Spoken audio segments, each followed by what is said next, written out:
Hello everyone, I'm Meteorologist Charlie Ironmonger. Thank you so much for joining me today for your 1 p.m. news and weather update from the First Alert Desk.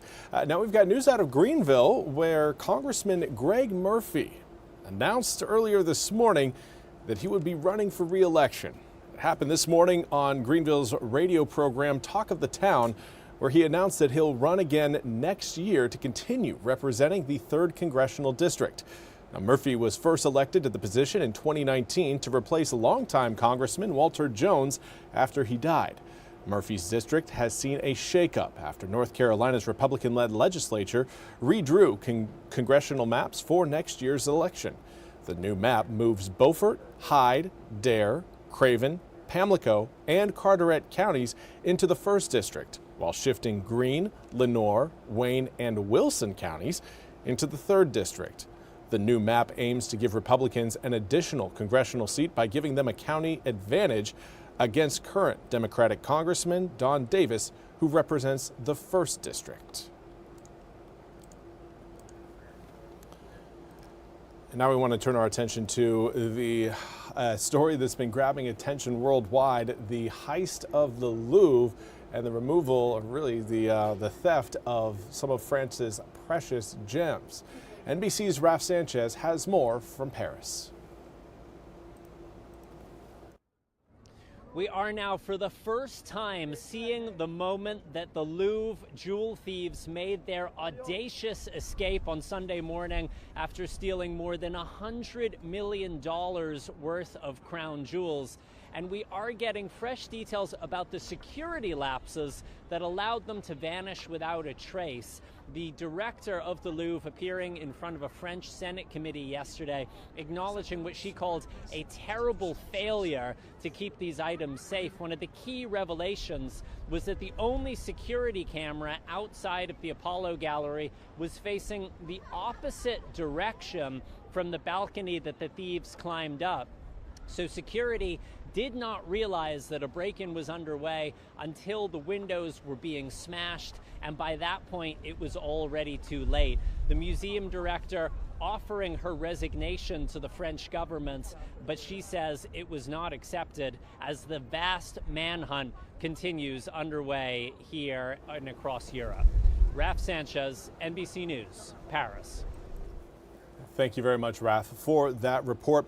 We now turn to your weather forecast, and today it's another sunny and dry day across eastern North Carolina, but the same cannot be said across the Caribbean as Tropical Storm Melissa is slowing down, trying to gain strength. Right now, this is a system that currently has maximum sustained winds of 45 miles an hour, pressure 1,003 millibars. Next update should come down at 2 p.m. So within the next hour, we'll get an update on some of these numbers. But again, track continues to push this system near Haiti as we head towards Friday and Saturday, and then cruises right along the southern coast of Jamaica as a Category 3 to potentially a Category 4 hurricane. Major hurricane status there expected over the weekend and into the start of next week for the island of Jamaica.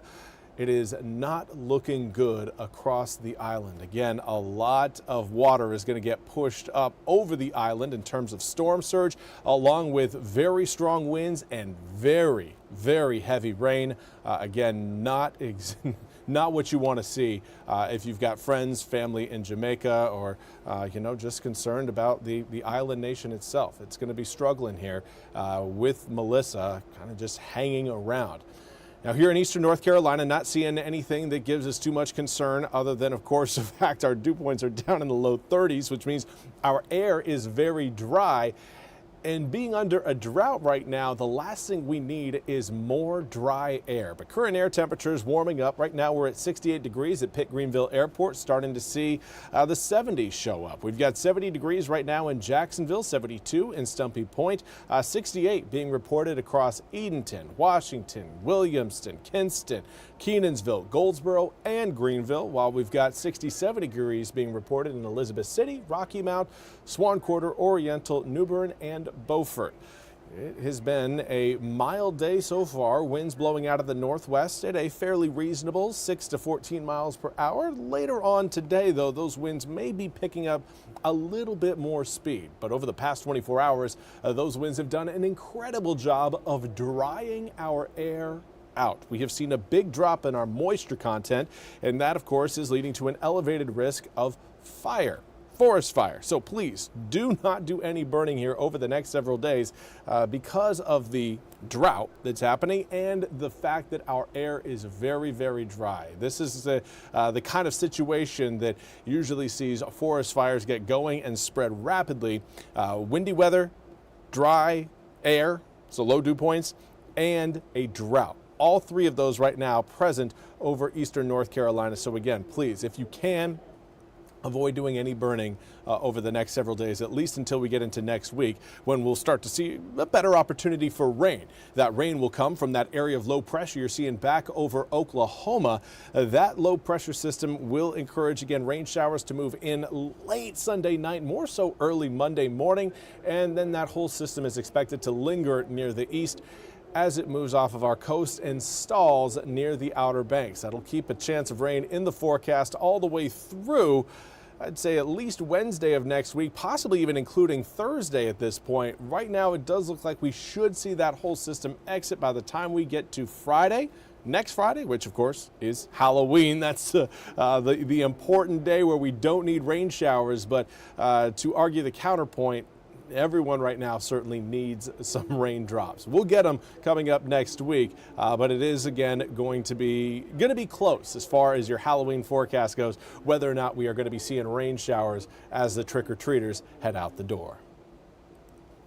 Well, that's all we have time for today's 1 p.m. news and weather update from the First Alert Desk. I want to thank you all so much for joining me. We'll be back with more news and weather coming up at the top of the hour. Until then, have a fantastic rest of your Thursday.